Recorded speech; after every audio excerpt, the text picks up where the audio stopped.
Hello, everyone. Welcome to Serving Concepts. We are going to talk about a pre-serve routine, and I'll go over a couple different types of serves and go over the mechanics of them. And then lastly, just talk about our philosophy from the service line. Okay, so let's dive right in. The pre-serve routine.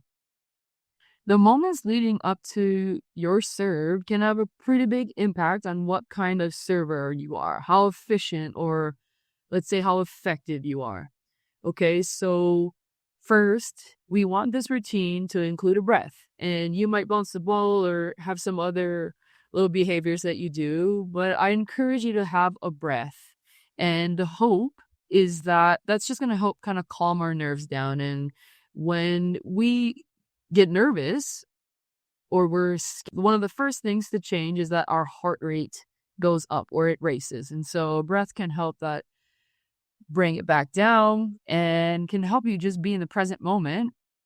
So we're going to watch Jordan Thompson here on the far side go through her pre-serve routine. And you're going to see her bounce the ball a couple of times. And she's going to hold the ball in two hands. And right after you see her do that, you're going to see little tiny movement in her shoulders and her arms. And that is just signifying her taking a breath. And so it's an inhale and a big exhale. And then she's going to go and serve. Okay, and the second thing I want you to remember is that serving is a closed skill. You might have heard that term before, but all we're trying to say is that it's the one skill that you have full control over. So you get to toss your own ball to hit your serve. And so we want to take care of it. We want to practice it. And we want to be really deliberate in the time that we spend working on our serve and our pre-serve routine. Now, let's look at a couple different serves that we see a lot on the national team. And the first one is a jump float. So you can toss the jump float serve with two hands or one hand. And here we have a couple examples of both of them. So let's watch the server on the far side. It's a two-handed jump float. And the typical rhythm is a step, step, toss, step, step, hit. And we're going to try to land in the court and swing right to the target. Okay, so again, step, step, toss, step, step, jump and hit. And we're going to swing right to where we want the ball to go. And here's another example right in front of us and another two-handed jump float.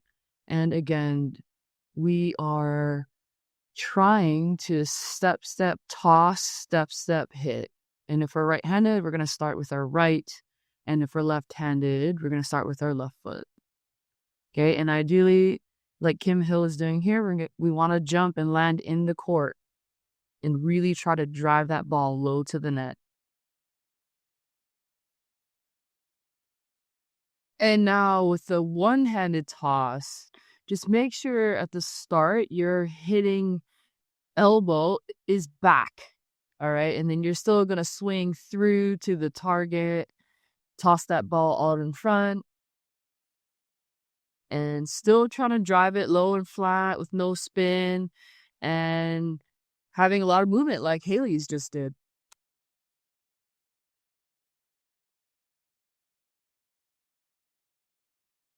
All right. And then we have a jump spin serve. So Dave Smith is on the far side, and he's going to step, toss, step, step, step, jump and swing. Okay, so it's going to be right toss, left, right, left. And he's going to toss it nice and high. He's going to land in the court. We want to lead ourselves. And his arms, look at how his arms move. They're going to go down, back, just like a hitting approach. Then one question for you to ponder.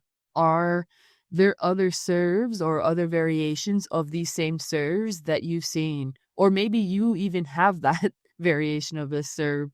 And my question to you is just, is it repeatable? Can you hit a good serve in the court, meaning with pace or with movement? And can you hit that serve at set point or match point?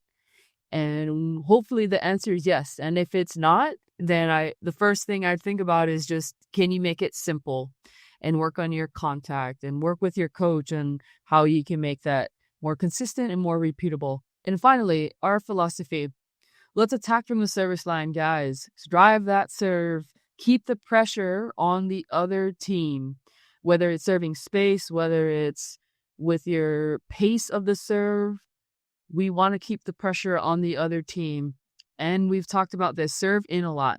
At our level, we are trying to aim 9 out of 10 in. And so I think if you're a little bit younger, maybe it's 7 or 8 out of 10 in, but we want to be able to serve our serve in a lot. And then we got to be able to hit space and seams around passers. And so I have a couple clips here that I want to show you of what we mean by hitting space.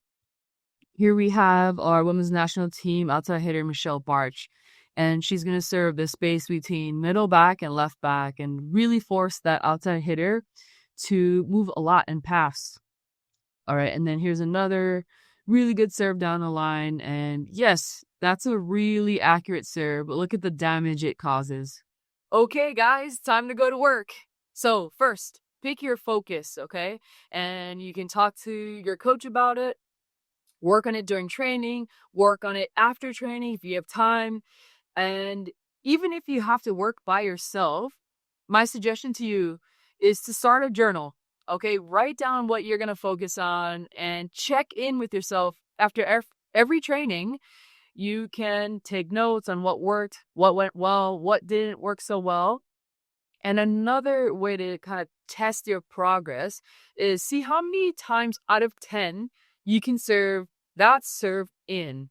Okay, and remember, at our level, at the national team level, we're aiming for 9 out of 10 in. Being, if we're serving 10 out of 10 in, okay, that's great. But we might not be serving tough enough because we have to be going for it, okay? So if you're younger, maybe it's 7 or 8 out of 10 in. Maybe you play in a high school team or a college team that has a really good standard in place. How many times can you serve your serve in the court, all right? And then if you start to feel comfortable with that, now aim for really good targets. So remember, space around passers. If you're one of the older ones watching this, those targets have to be pretty small, okay? And we can challenge ourselves to hit really good serves over a long period of time. And that's how we put a lot of pressure on the opponent. Okay. Have fun with it. Good luck, and I'm cheering you on.